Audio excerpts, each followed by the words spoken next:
Oh, putus.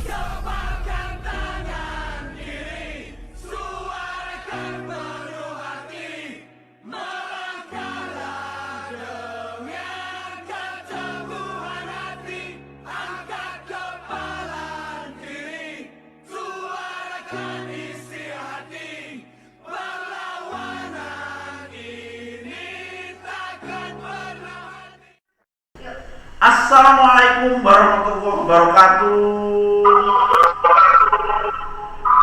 Waalaikumsalam warahmatullahi wabarakatuh. Oke, Bung Ramadan, disebutnya begitu ya? Enak begitu ya? Dah. Oke, gak Bung apa-apa. Ramadan adalah apa? Ownernya atau sedang membranding santri kebon. Saya nggak tahu pasti, Ya. tapi saya coba kira-kira dia sedang ingin mengajak santri-santri berkebun gitu. Begitu Bung Ramadan ya? Ya mungkin sebagian seperti itu karena santri juga harus berkebun kan gitu, nggak harus banyak Ya, ya, kemana. ya. Jadi beda, memang kita sedang berada di sesuatu yang kadang-kadang itu kalau santri itu ngaji nggak boleh berkebun gitu. Jadi ada seruan untuk berkebun gitu. Oke, Bung Ramadan, kita akan setengah jam kita akan bicara soal ketahanan pangan ya, Bung Ramadan ya.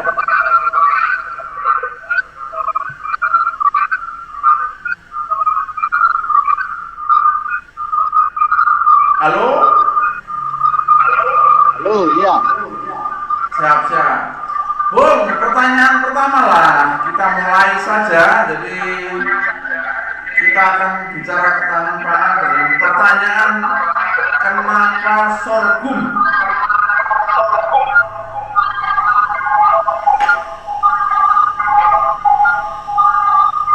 Sorghum, kenapa kok sorghum? Sebenarnya sorghum itu hanya bagian dari budidaya tanaman pangan yang sudah dilakukan oleh nenek moyang kita. Kalau dulu orang tua kita banyak di daerah-daerah itu menamakan sorghum itu jagung cantel, jagung cakul, orean,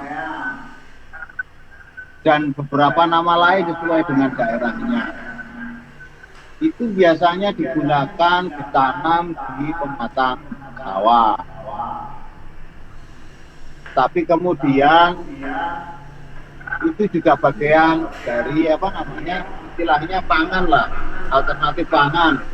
Ya di samping ada beras, ada jagung, ada ketela dan lain sebagainya. Itu sorghum yang orang Jawa tadi sudah saya sampaikan, cantel, cakur, orean, dan lain sebagainya.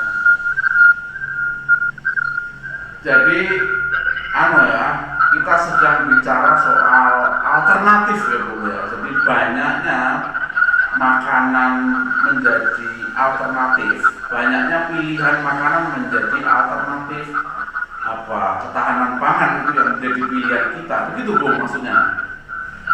Mungkin salah satunya seperti itu.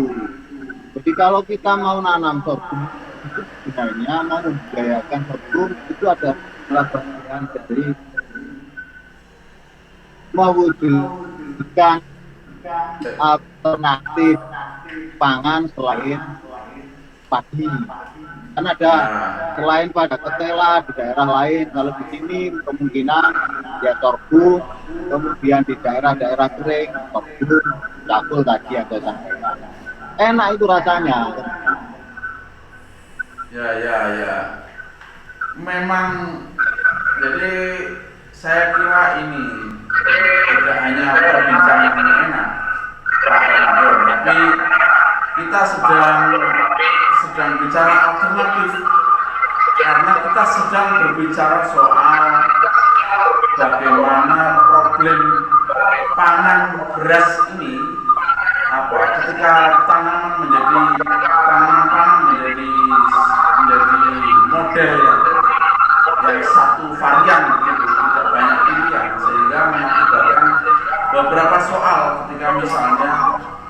ketika misalnya waktu panen itu impor gitu kan, atau misalnya kita sedang satu Indonesia itu butuh beras ketika gagal panen, ketika ada persoalan, ketika sedang tidak perkenalkan variasi makanan yang banyak di Republik ini, padahal kita punya sejarah masa lalu yang sangat banyak, begitu kan, Bung Komador? Iya. Jadi kalau melihat sejarah, makanya kan kalau santri itu kan pasti melihatnya sejarah. Biasanya santri itu terkenalnya al-muhafazah ala qadimi qoble, yakni memelihara yang lama-lama itu yang bagus, begitu kan? Nah, yang lama-lama tanaman pangan yang bagus itu ternyata salah satunya itu sorghum, jagung cantik, jagung tadi. Nah, sekarang lagi digemari orang-orang kota untuk kesehatan. Jadi apa yang kita lakukan? Kami memelihara tanaman lama nenek moyang kita. Ternyata sekarang banyak diminati orang-orang yang butuh sehat. Itu yang pertama. Yang kedua, terkait masalah impor tadi, saya tidak jauh-jauh sebenarnya sudah sampai bilang ke impor dan sebagainya. Tetapi kalau kita mau membudidayakan sorghum, itu sebenarnya sebagai alternatif untuk bahan pangan yang selama ini sebenarnya bisa kita tanam sendiri, kemudian kita olah sendiri, kemudian bisa kita gunakan sebagai bahan pangan. Nah, bahan pangan itu rata-rata orang kan bilangnya pasti beras. Padahal bahan pokok pangan itu biasanya orang-orang bisa berkelas ada tepung, ya enggak? Nah, rata-rata tepung itu teman-teman banyak yang tahu tepung yang digunakan untuk bahan pangan instan, apa namanya, kue dan lain sebagainya, yang produk-produk pabrikan itu 100% di Indonesia itu impor. Nah, sebenarnya tanaman pangan yang ada itu bisa mengganti, paling tidak bisa mensubsidi sedikit bahan pangan impor, yakni mirip-mirip itu ya sorghum dengan bahan pangan yang imporan. Itu yang perlu dikampanyekan dan disosialisasikan kepada masyarakat dan juga diberi weruh lah. Misalnya kan seperti itu. Tanaman nenek moyang kita ternyata manfaatnya banyak. Salah satunya tadi yang saya sampaikan untuk bahan pangan alternatif sehingga kita tidak mendapatkan pangan Indonesia. Oke, Bung. Jadi cukup jelas ya. Jadi cukup jelas bagaimana sorghum itu menjadi bagian penting dari sejarah ketahanan pangan masa lalu yang masyarakat punya banyak pilihan untuk memakan makanan pokok atau apapun namanya, misalnya dia makanan alternatif, tetapi momentum kebutuhan perut itu kan sama, diisi beras satu hari ini butuh 1 kilo. Nah, kalau sudah diisi sorghum 1 kilo kan berarti kan sudah hari ini kita bebas dari beras, kira-kira gitu. Nah, analog begini ini menjadi sederhana ketika misalnya negara sedang harus bergeser, bicara ketahanan pangan itu adalah bicara ketersediaan jumlah beras. Bicara ketahanan pangan itu yang menjadi urgen di dalam paradigma barunya adalah variasi makanan yang dimakan oleh perut ini dikembalikan ke dalam kejayaan ketahanan pangan masa lalu. Mungkin ada beberapa daerah yang makan sagu, ada beberapa daerah yang makan jagung, gitu. Itu kan harus mencoba dihidupkan kembali dalam tema yang menjadi kritis tentang ketahanan ya Bung ya maksudnya. Iya. Jadi kalau menurut saya begini, apa namanya, ngomong masalah ketahanan pangan, ngomong masalah persediaan pangan, itu juga jangan lupa kita melihat potensi lahannya. Apa yang harus kita tanam di lahan di mana, kemudian varietasnya apa. Tapi yang terpenting itu adalah persoalan lahan juga kita cocokkan. Misal di Kabupaten Jombang saja, lahan-lahan yang tidak tertanami di musim kedua, musim pertama ditanami padi, musim kedua itu ada yang tidak ditanami, dan mungkin musim ketiga juga tidak tertanam. Kendalanya apa? Mungkin kendalanya irigasi. Hitungannya, kalau satu kecamatan itu banyak lahan yang tidak tertanami, maka persediaan produksi padi jelas berkurang. Kita hitung satu desa aja. Satu desa itu kemudian ada lahan sekitar 10 hektar yang tidak tertanam. Berarti 10 hektar kali biasa produksi padi itu 5 ton, berarti ada 50 ton yang tidak dihasilkan dalam satu musim. Satu desa. Maka berapa persediaan pangan kita berkurang. Dan sebenarnya alternatifnya apa? Harus dicarikan varietas atau tanaman yang bisa ditanam pada musim yang tidak bisa ditanami padi. Nah, salah satunya itu yang saya sampaikan tadi itu bisa sorghum, bisa mungkin ada di yang lain daerah sorghum, bisa lain daerah perkelan. Tapi saran saya karena kebiasaan saya membudidayakan dan mengembangkan sorghum, sampaikan ke sorghum. Ini yang sebagai pengganti tanaman di musim kedua yang tidak ditanami oleh petani lahannya tidak ditanami. Nah, kemudian bisa menghasilkan. Maksud saya seperti itu, sehingga persediaan pangan alternatif itu ada. Kira-kira seperti itu, Bapak.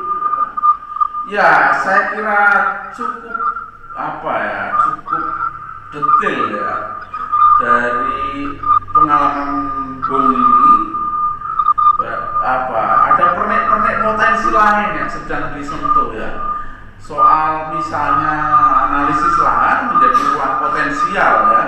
Bagaimana orang nanam padi di selahnya yang nggak bisa ditanami tanaman lain. Saya kira kita juga belum hitung. Kalau tadi potensinya cukup besar itu belum kita hitung.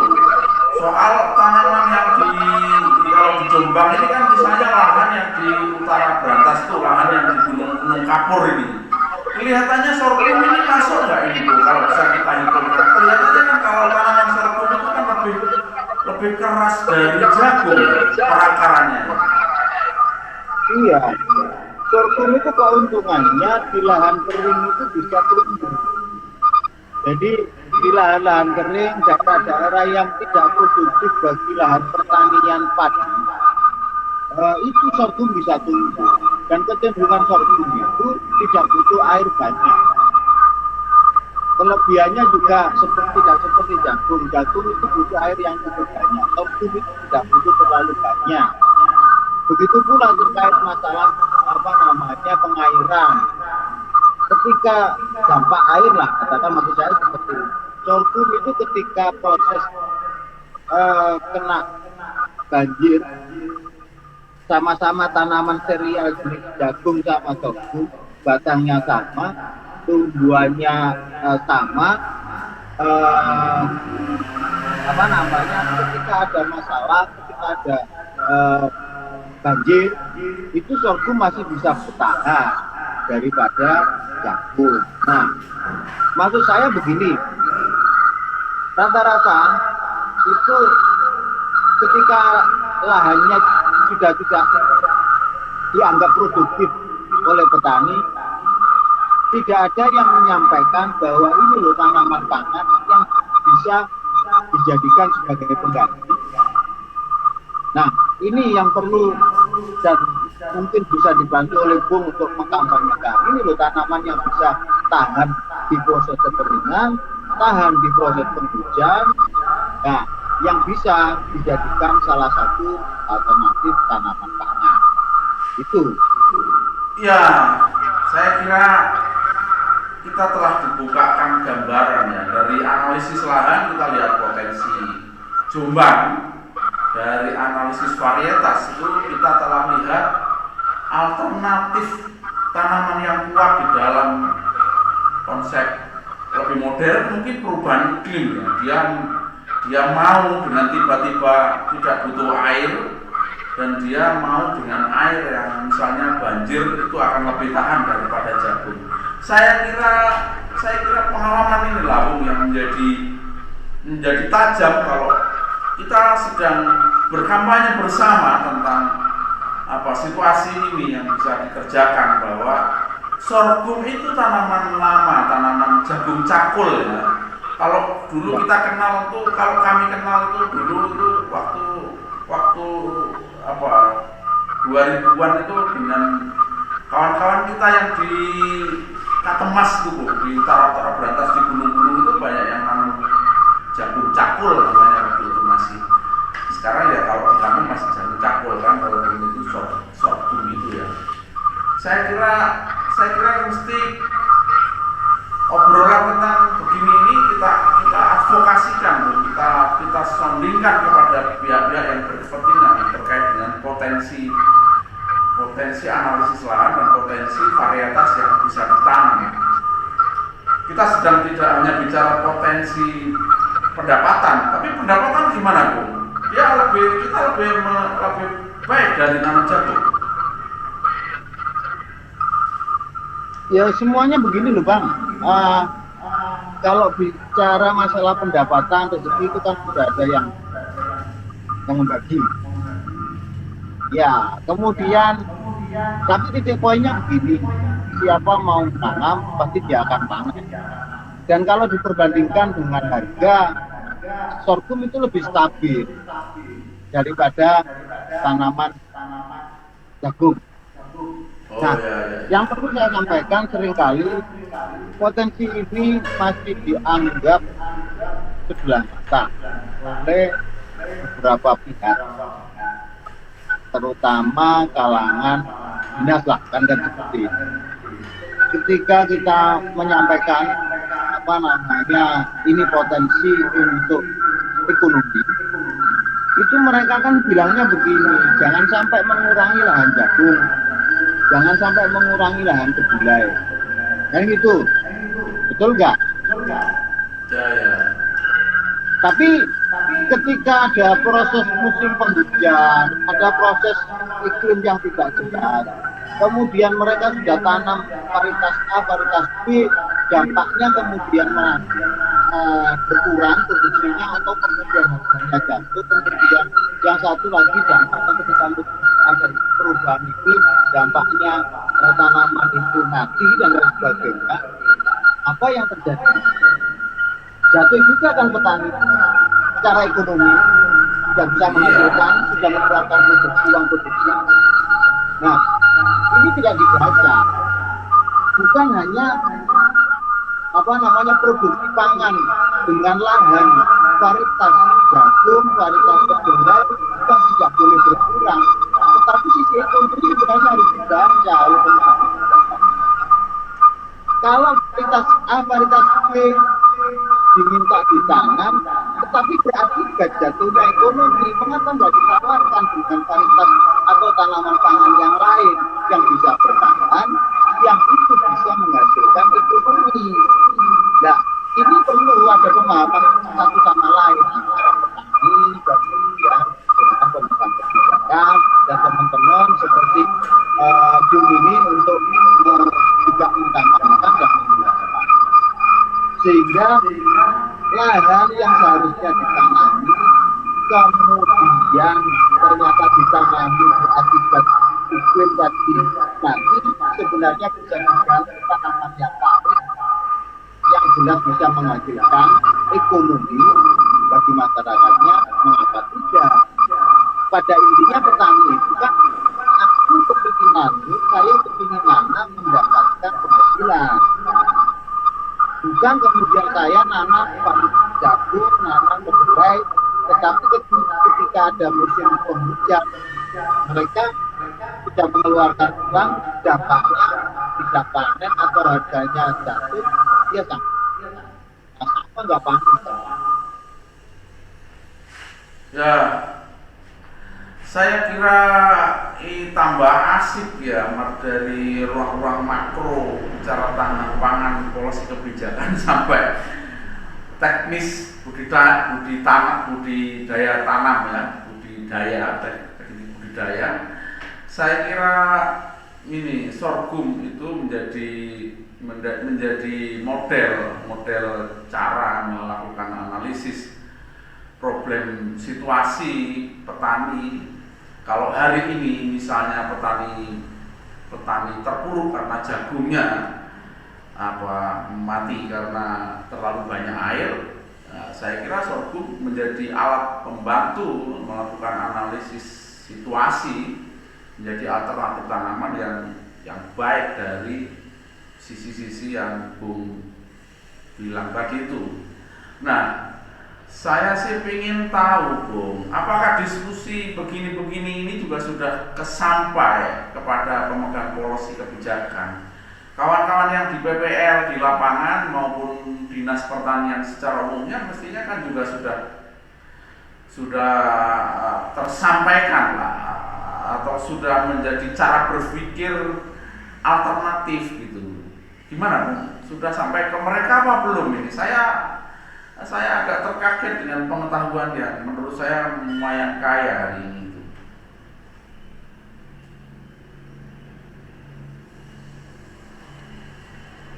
Kalau soal diskusi terkait kebijakan ini sebenarnya beberapa kali sudah saya sampaikan beberapa hal pemegang kebijakan tadi, kendalanya biasanya kan yang saya sampaikan awal tadi. Makanya kemudian harus ada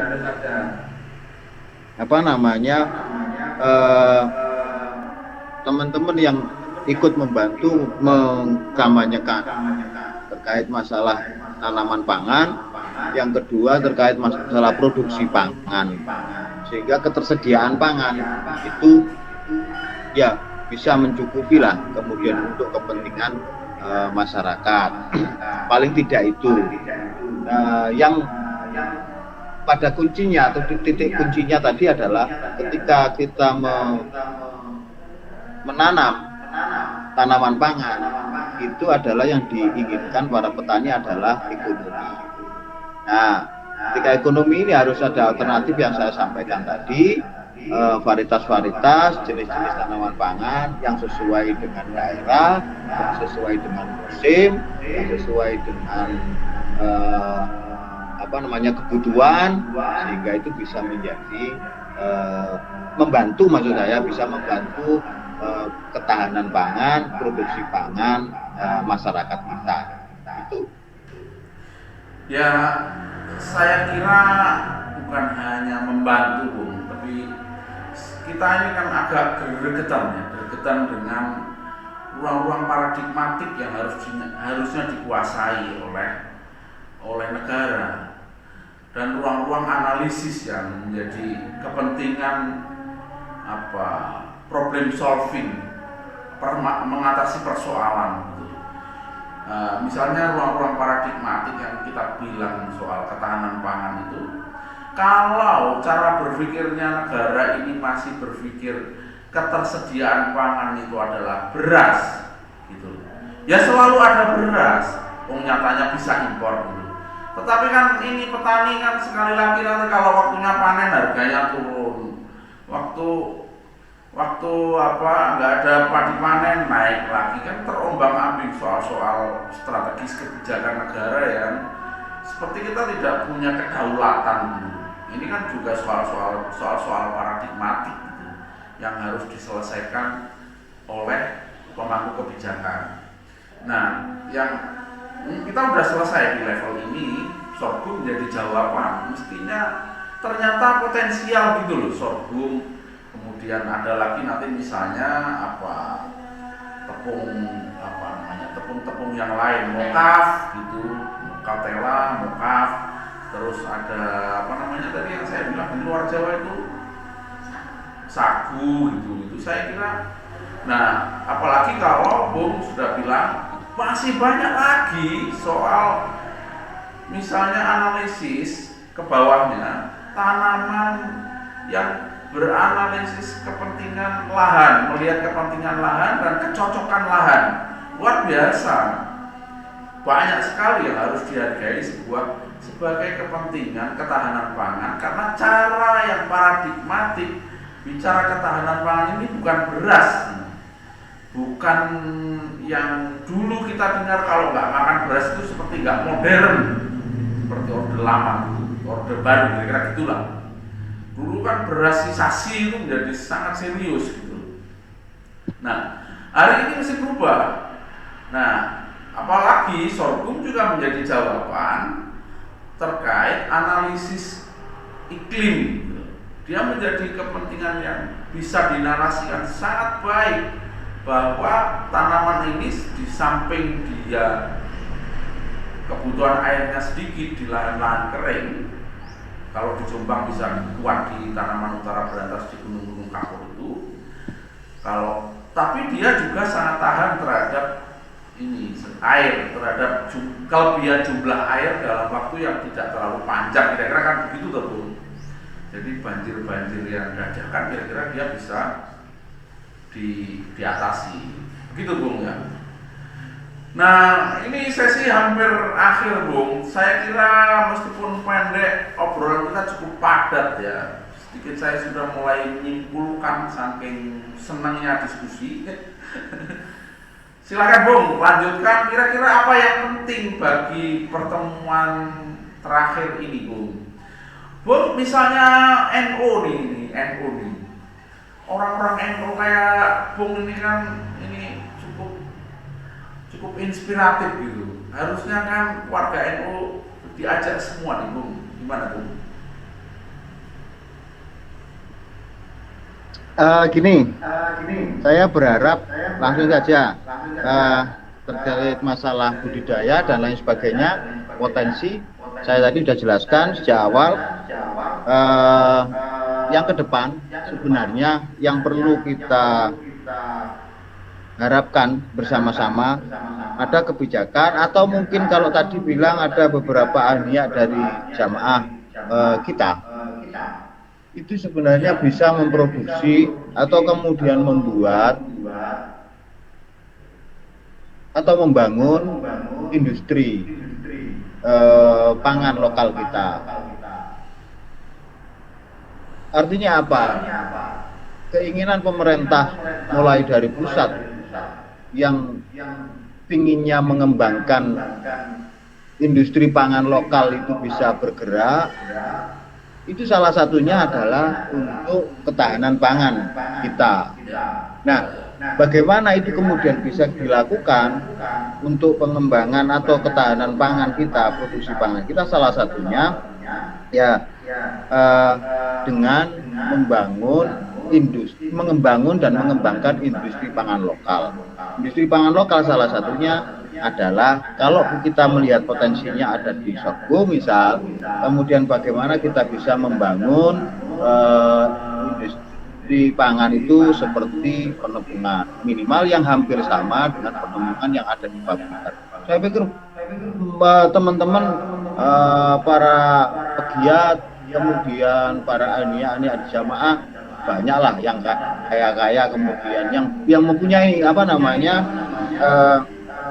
modal lebih lah untuk membangun usaha di bidang itu, sehingga kemudian produksi kita terkait masalah pangan, sekali lagi jangan diartikan produksi pangan itu hanya beras. Yang rata-rata itu sudah saya sampaikan awal tadi, yakni bagaimana ternyata kebutuhan tepung itu lebih besar daripada kebutuhan beras. Atau mungkin kebutuhan tepung itu yang untuk produksi makanan seperti mie instan, kue, kemudian roti dan lain sebagainya itu sangat besar. dan itu belum banyak yang yang melirik untuk mengembangkan industri pangan lokal itu berbasis beras dan penepungan salah satu komoditas yang ada. Kalau ada insya Allah kita bisa memenuhi kebutuhan, tidak memenuhi kebutuhan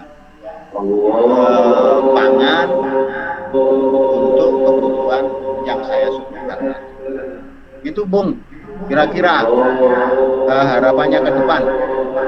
Oke Bung, terima kasih Bung ya. Semoga kita ketuk pintu bersama-sama Bung, Agni-Agnia NU untuk mau terlibat kolaborasi menjadikan industri, menjadikan ketahanan pangan bagi penyangga ketahanan pangan negara ini. Terima kasih Bung, dan kita akan lanjut ke depan untuk bicara lebih strategis lagi yang bisa kita lakukan. Terima kasih. Assalamualaikum warahmatullahi wabarakatuh.